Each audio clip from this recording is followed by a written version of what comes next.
Welcome to this edition of Tour Confidential on Golf.com. I'm Jessica Marksbury, and joining me today in our New York City studio, Golf.com's Mike Walker, Golf Magazine's Connell Barrett, and Golf Magazine contributor Josh Sens via Skype.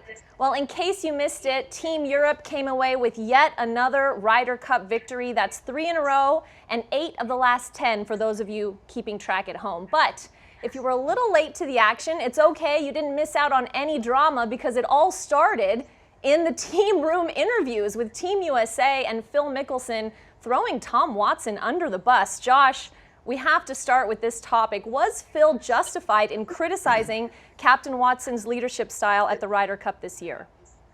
Phil criticized Watson? I didn't hear about that. That's news to me. You know, if we're going to use the bus metaphor, I have actually no problem with Phil speaking his mind. And he also sort of tossed himself out into traffic, too. He acknowledged he's been part of 8 losing teams. But in the end, I think it's a good thing. Get all the dirty laundry out there. And Watson made mistakes that were there to be criticized. I think it was revealing for both Watson and how he captained and revealing in how Mickelson responded. He, like a lot of great athletes, is an egotistical individualist. But it might lead to some good changes down the line. I think it was pretty unprofessional of Phil to air those grievances in such a public way. That's something he can talk about behind closed doors. Phil is an elder statesman on Team USA. He's Mr. Affable Everyman. This is the guy that so many people look up to, and I just don't think it sets a very good example when he's saying things like that about his captain. Yeah, but see, I don't think this should be a surprise at all. Phil Mickelson has been pulling stuff like this his entire career. Josh is absolutely right. It was an ego thing. He was upset at sitting, and he really, I mean, this is kind of putting himself above the team. Now I think his criticism of Watson is totally legitimate. I think you could call Watson's captaincy a disaster, but I think Phil had his feelings hurt, and he lashed out at Watson over it. You're right. Phil stuck the knife in and twisted it. He clearly did it in a very calculated way, and Phil is more than entitled to his opinion. I think we all would give Watson a grade of F+ at best, but to do it in that sort of public setting, as a journalist, it was the strangest, most fascinating press conference I've seen since Tiger blamed his womanizing on his lack of Buddhism.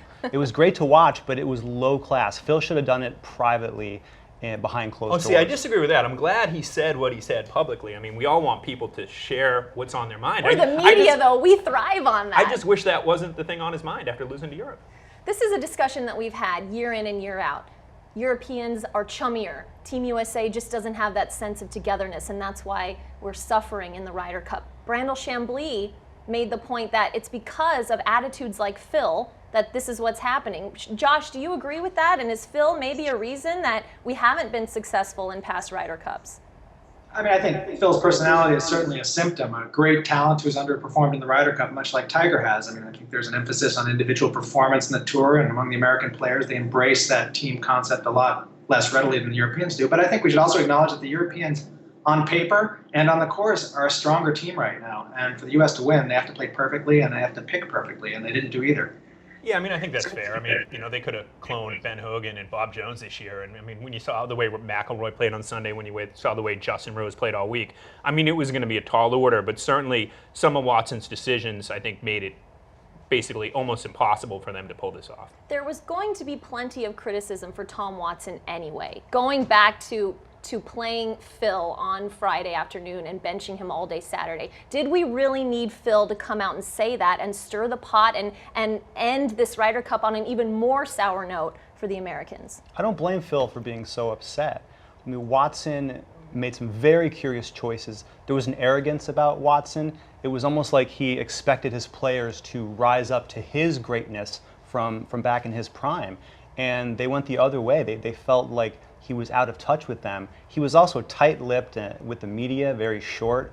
Just a lot of bad vibes from the captain, and the captain is the guy who's supposed to be giving out good vibes and motivating you to play well, not wanting you to just sit back and stew like Phil was doing all day Saturday. Well, I mean, that's where I think I could understand Mickelson. I mean, Watson basically, his explanation of them losing was they're a bunch of losers. So, I mean, I can see Phil being a little upset about that. But like I said, I mean, certainly the idea, and I think Chambly hit this right on the head, like having that attitude after a loss might be the reason you're thinking of yourself instead of the team that we keep having this discussion every 2 years. Well, the silver lining, of course, we have just under 2 years to figure this all out. Give it one more try at Hazeltine. Josh, Connell, Mike, thank you so much for your time and insight. Thank you all for joining us here on Tour Confidential on Golf.com. We'll see you right back here next week.